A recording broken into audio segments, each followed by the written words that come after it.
BPSC maker के इस नए एपिसोड में आप सभी का स्वागत है।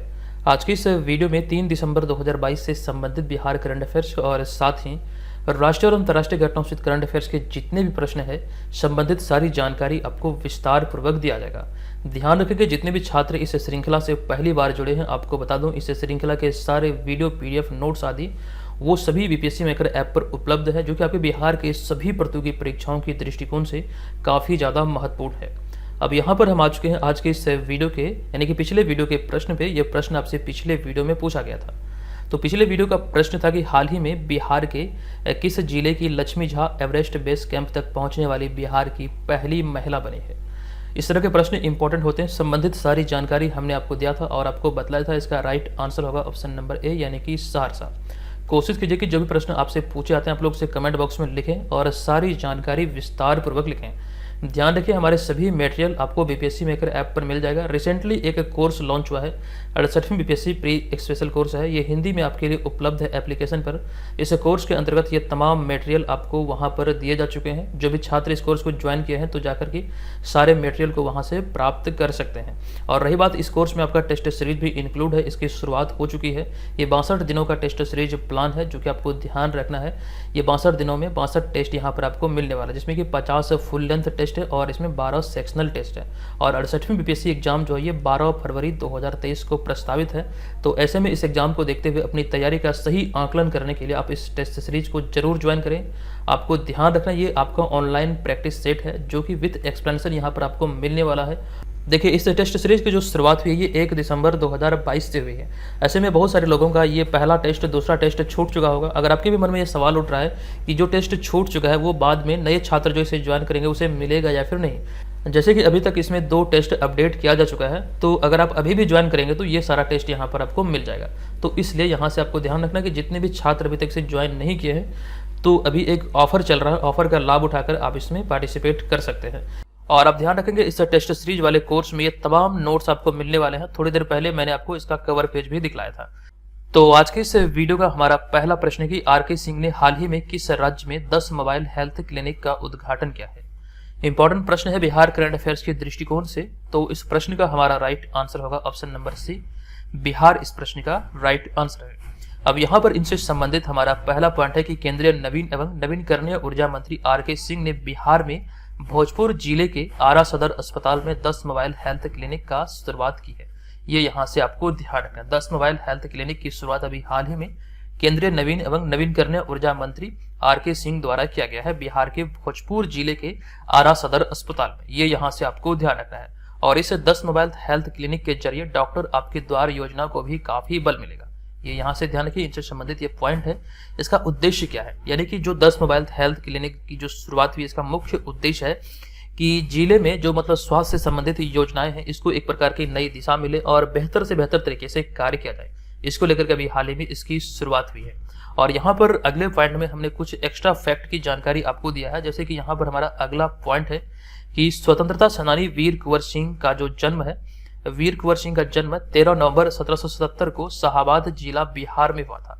एक्चुअली में अगर हम बात करें वर्तमान समय की तो वर्तमान में बिहार में शाहाबाद नाम का कोई भी जिला नहीं है। अब यहाँ पर इसमें अगर हम बात करें तो आपको ध्यान रखना है कि सन 1972 में शाहाबाद जिला 2 भागों में बट गया था, जिनमें कि एक था भोजपुर और दूसरा रोहतास। ये यहाँ से ध्यान रखें। और उसके बाद पुनः 1992 में भोजपुर से बक्सर एक स्वतंत्र जिला बना था। तो यहाँ से ये जो बंटवारा हुआ है ये सारी बातें एग्जाम में पूछे जा सकते हैं।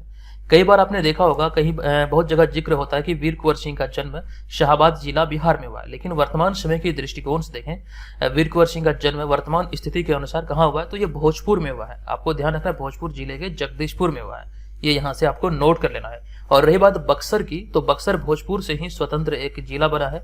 और बात करें यहाँ पर बक्सर की तो बक्सर में एक स्थान है चौसा, जहाँ से गंगा नदी बिहार के भूभाग यानी कि बिहार की भूमि में या फिर बिहार के क्षेत्रफल में प्रवेश करती है। जबकि बिहार के भूभाग को गंगा नदी छोड़ती है कटिहार जिला में एक स्थान है मनिहारी, वहां से बिहार के भाग को छोड़ देती है गंगा नदी। ये सारी बातें आपको इसी प्रकार से चेन बना के याद रखना है। अब यहाँ पर हम चलेंगे अगले दूसरे प्रश्न पे। ये दूसरा प्रश्न है कि दिल्ली में आयोजित 65वीं नेशनल शूटिंग चैंपियनशिप 2022 के महिलाओं की निशानेबाजी ट्रैप प्रतिस्पर्धा में बिहार की श्रेयसी सिंह ने कौन सा पदक जीता है। इस प्रश्न को इंपॉर्टेंट प्रश्नों की श्रेणी में आप रखेंगे और इस प्रश्न का जो हमारा राइट आंसर होगा ये हो जाएगा ऑप्शन नंबर सी, यानी कि कांस्य पदक इन्होंने श्रेयसी सिंह जो कि बीजेपी विधायक है इन्होंने अपने नाम किया है। ये जमुई की रहने वाली है। इनसे संबंधित सारे फैक्ट हमने यहाँ पर शामिल किया है जो कि एग्जाम में पूछे जा सकते हैं।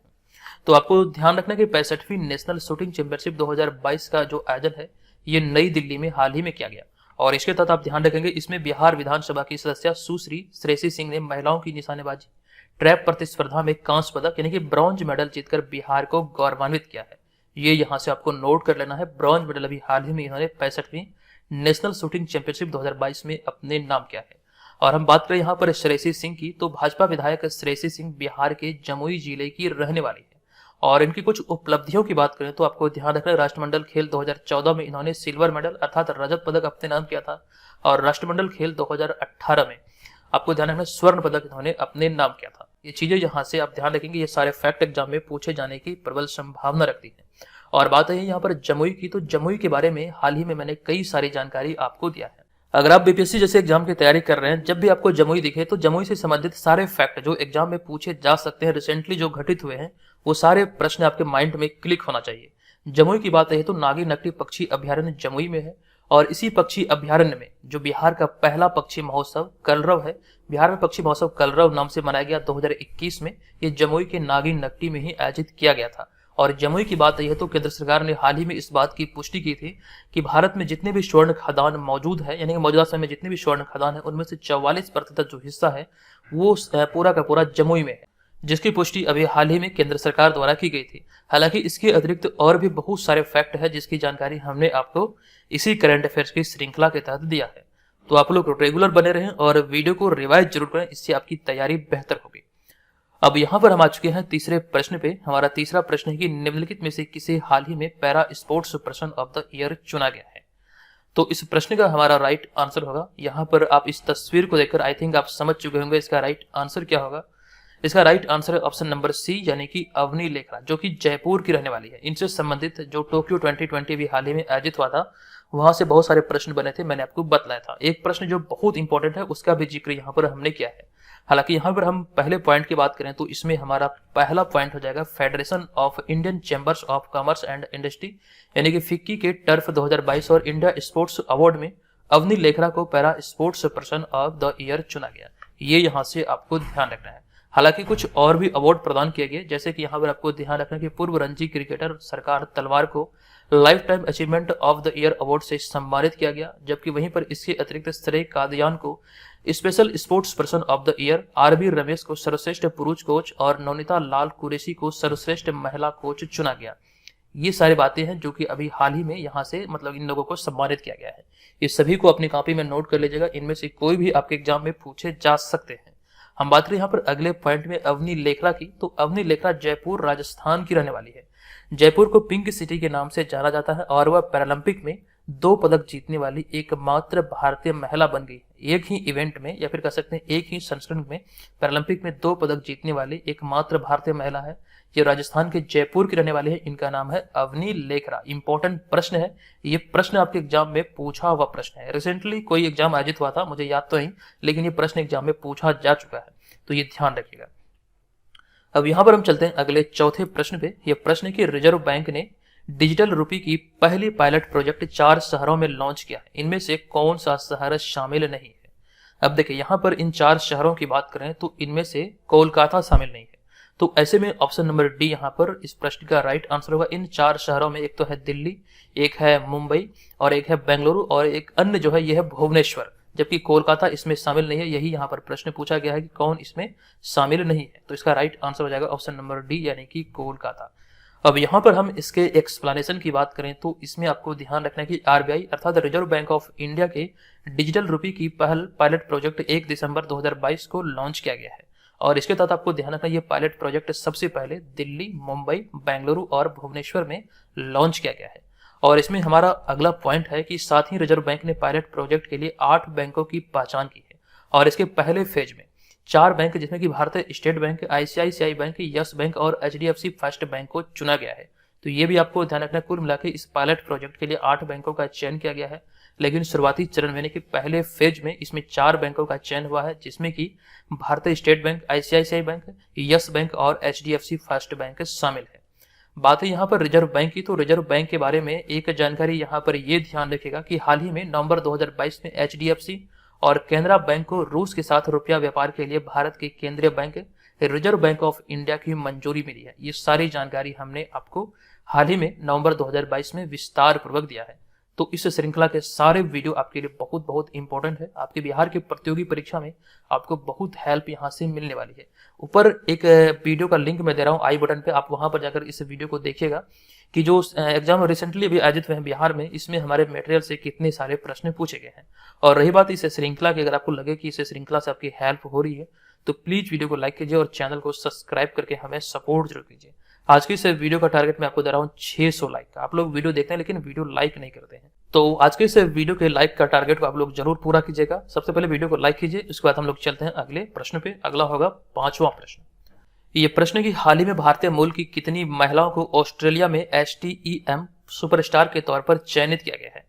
आप यहाँ पर इस तस्वीर को देखकर आई थिंक समझ चुके होंगे कि इसका राइट आंसर होगा 3 महिलाओं को ये सम्मान से सम्मानित किया गया। ऐसे में ऑप्शन नंबर बी यहाँ पर इस प्रश्न का राइट आंसर हो जाएगा।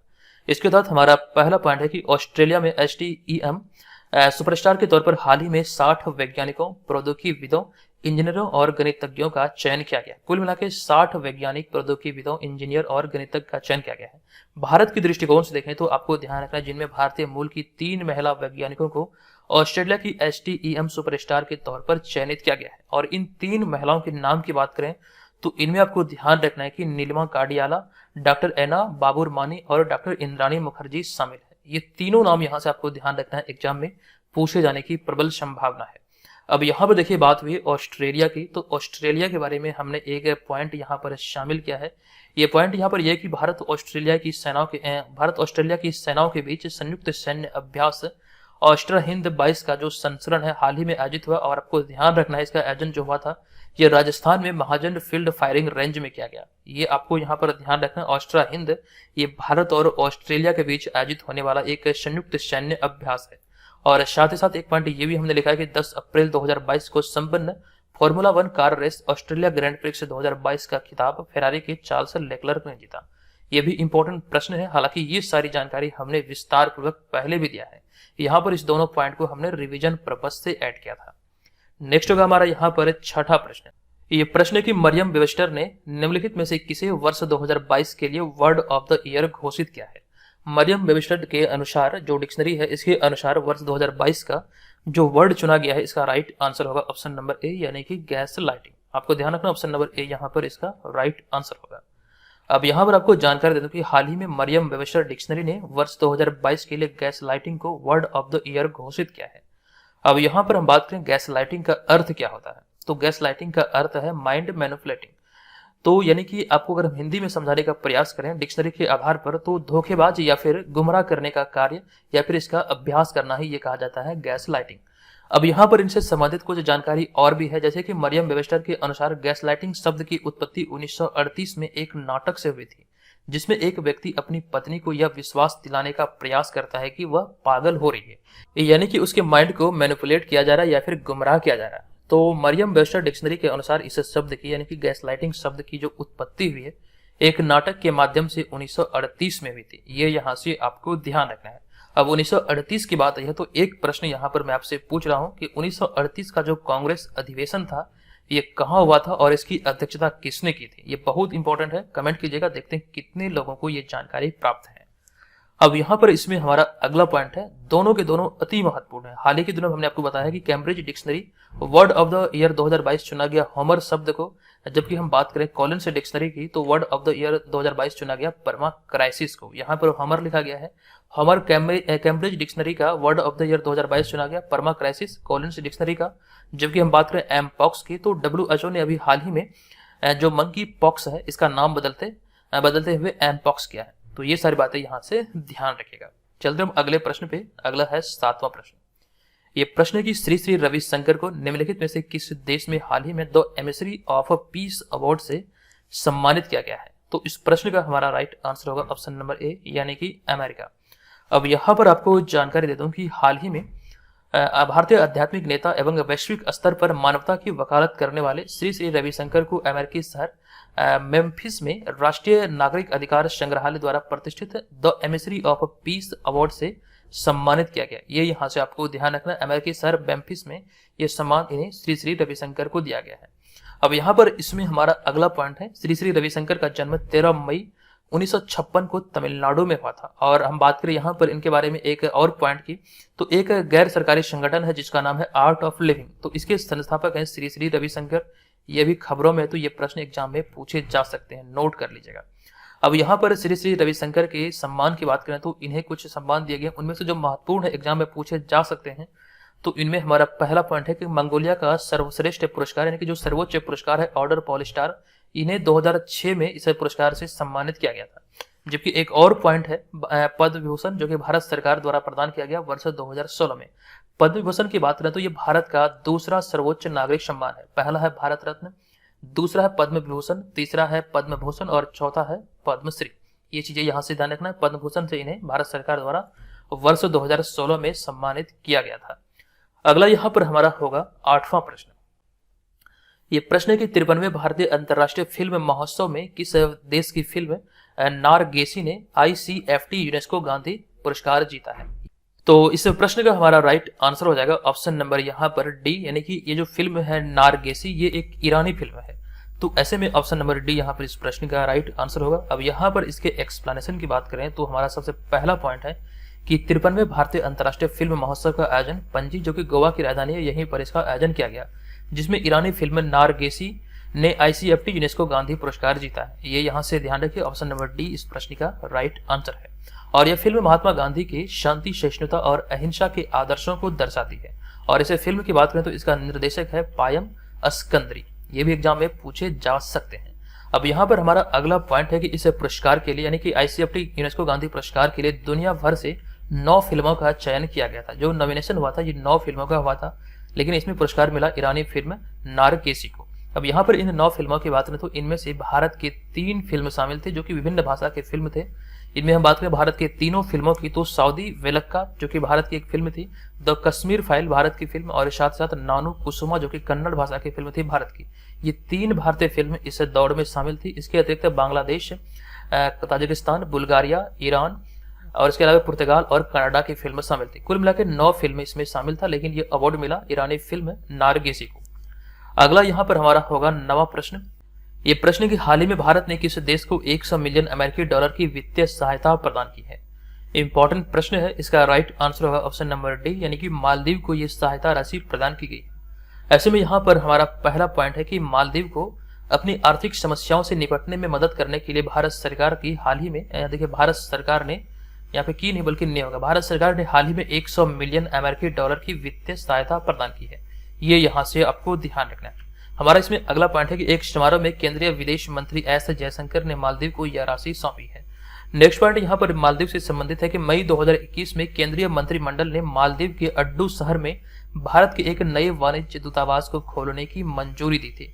ये यहाँ से ध्यान रखना है, इसकी जानकारी हमने आपको मई 2021 में दिया था। अड्डू शहर जो कि मालदीव का एक शहर है, यहाँ पर भारत का एक नया वाणिज्य दूतावास खोलने की मंजूरी दिया गया था। इंपॉर्टेंट है, ध्यान रखिएगा। नेक्स्ट यहाँ पर है निशान इजुद्दीन, जो कि आपको ध्यान रखना है मालदीव का सर्वोच्च सम्मान है, और वर्ष 2019 में यह पुरस्कार पाने वाले नरेंद्र मोदी दुनिया के 7वें शख्स बने थे। बहुत बहुत इंपॉर्टेंट है निशान इजुद्दीन, जो कि मालदीव का सर्वोच्च सम्मान है। इस सम्मान से 2019 में सम्मानित हुए थे नरेंद्र मोदी, और इस प्रकार वे 7वें शख्स बने थे। नेक्स्ट होगा हमारा 10वां प्रश्न। ये प्रश्न के निम्नलिखित में से किसे हाल ही में संघ लोक सेवा आयोग अर्थात UPSC का सदस्य नियुक्त किया गया है? इस प्रश्न का हमारा राइट आंसर होगा ऑप्शन नंबर बी, यानी कि प्रीति सूदन इसका राइट आंसर है। अब यहाँ पर आपको जानकारी दे दूं कि संघ लोक सेवा आयोग अर्थात UPSC में एक अध्यक्ष का पद होता है, और इसके अतिरिक्त इसमें अधिकतम 10 सदस्य हो सकते हैं। लेकिन अभी हाल में जो प्रीति सूदन की जो नियुक्ति हुई एक सदस्य के रूप में हुई है। यहाँ से ध्यान रखिए, हाल ही में आंध्र प्रदेश कैडर की 1983 बैच की सेवानिवृत्त IAS अधिकारी प्रीति सूदन नए सदस्य के रूप में नियुक्त हुई है। लेकिन यहाँ पर इस बात का भी आपको ध्यान रखना है, हालांकि उनकी नियुक्ति के बाद भी आयोग में अब भी 4 सदस्यों का पद रिक्त है। ये भी यहाँ से नोट कर सकते हैं। हमारा अगला पॉइंट है आयोग के यानी कि UPSC के सदस्यों का जो कार्यकाल होता है ये 6 वर्ष के लिए होता है या फिर 65 वर्ष की आयु, दोनों में से जो भी पहले पूरा हो तब तक के लिए कार्यकाल होता है UPSC के सदस्य का। अब यहाँ पर हम बात करें वर्तमान में यूपीएससी के अध्यक्ष कौन है, तो यूपीएससी के अध्यक्ष हैं मनोज सोनी, जबकि बीपीएससी के अध्यक्ष या फिर चेयरमैन की बात करें तो बीपीएससी के हैं अतुल प्रसाद। दोनों को यहाँ से ध्यान रखना है, इस तरह के भी प्रश्न एग्जाम में पूछे जा सकते हैं। नेक्स्ट होगा हमारा यहाँ पर 11वां प्रश्न। तो यह प्रश्न है कि निम्नलिखित में से किस स्थान पर अंतर्राष्ट्रीय गीता महोत्सव 2022 का आयोजन किया गया है।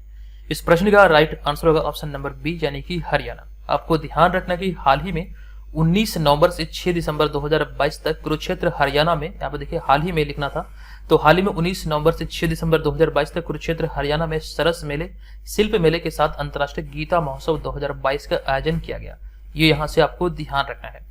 अब इसमें हमारा अगला पॉइंट है कि 15वीं राष्ट्रपति द्रौपदी मुर्मू हरियाणा परिवहन में ई टिकटिंग प्रणाली, निरोगी हरियाणा योजना सहित हरियाणा की 3 बड़ी परियोजनाओं का वर्चुअल उद्घाटन की है। ये भी यहाँ से आपको ध्यान रखना है, एग्जाम में पूछे जा सकते हैं। नेक्स्ट पॉइंट है कि साथ ही उन्होंने 950 करोड़ रुपए की लागत से बनने वाले सिरसा मेडिकल कॉलेज का भी शिलान्यास किया। तो ये भी आपको ध्यान रखना, सिरसा मेडिकल कॉलेज हरियाणा में है, जिनका शिलान्यास अभी हाल ही में किया गया 15वीं राष्ट्रपति द्रौपदी मुर्मू के द्वारा। द्रौपदी मुर्मू की बात करें तो ये भारत की दूसरी महिला राष्ट्रपति है, और ओवरऑल बात करें तो ये 15वीं राष्ट्रपति है। हालांकि बात करें हम भारत की पहली महिला राष्ट्रपति की, तो ये है श्रीमती प्रतिभा देवी सिंह पाटिल। तो ये सारी बातें यहाँ से ध्यान रखना है। और इसमें हमारा 12वां प्रश्न है कि हाल ही में सभी जिलों में जियो 5G सेवाएं प्राप्त करने वाला, देखिए यहाँ पर प्रश्न पूछा गया, हाल ही में अपने सभी जिलों में जियो 5G सेवाएं प्राप्त करने वाला पहला भारतीय राज्य निम्नलिखित में से कौन बना है। तो इसका राइट आंसर होगा ऑप्शन नंबर ए, यानी कि गुजरात। ये यहाँ से ध्यान रखिएगा। और 68वीं वाले कोर्स के बारे में यहाँ पर डिटेल जानकारी दी गई है। आप चाहें तो इस कोर्स को ज्वाइन कर सकते हैं। इस टेस्ट श्रृंखला को ज्वाइन करेंगे तो निसंदेह आप एग्जाम में बेहतर परफॉर्मेंस दे पाएंगे। एक तरह से आपकी तैयारी का आकलन करेगा। और ये ध्यान रखिए, डेली एक टेस्ट हो रहा है, जो प्रीवियस सेट आपका छूट चुका है वो भी यहाँ पर आपको इस कोर्स में मिल जाएगा। तो आप लोग इसे जरूर ज्वाइन कीजिएगा। अब यहाँ पर हम आज के इस वीडियो के प्रश्न की ओर। ये प्रश्न है कि हाल ही में लोकगीत गायिका मैथिली ठाकुर को बिहार खादी का ब्रांड एम्बेसडर बनाया गया है। बताएं कि वे बिहार के किस जिले की रहने वाली है। संबंधित सारी जानकारी हमने आपको दिया था, बताएं इसका राइट आंसर क्या होगा। चलिए दोस्तों, मिलेंगे नेक्स्ट वीडियो में, तब तक के लिए धन्यवाद। जय हिंद।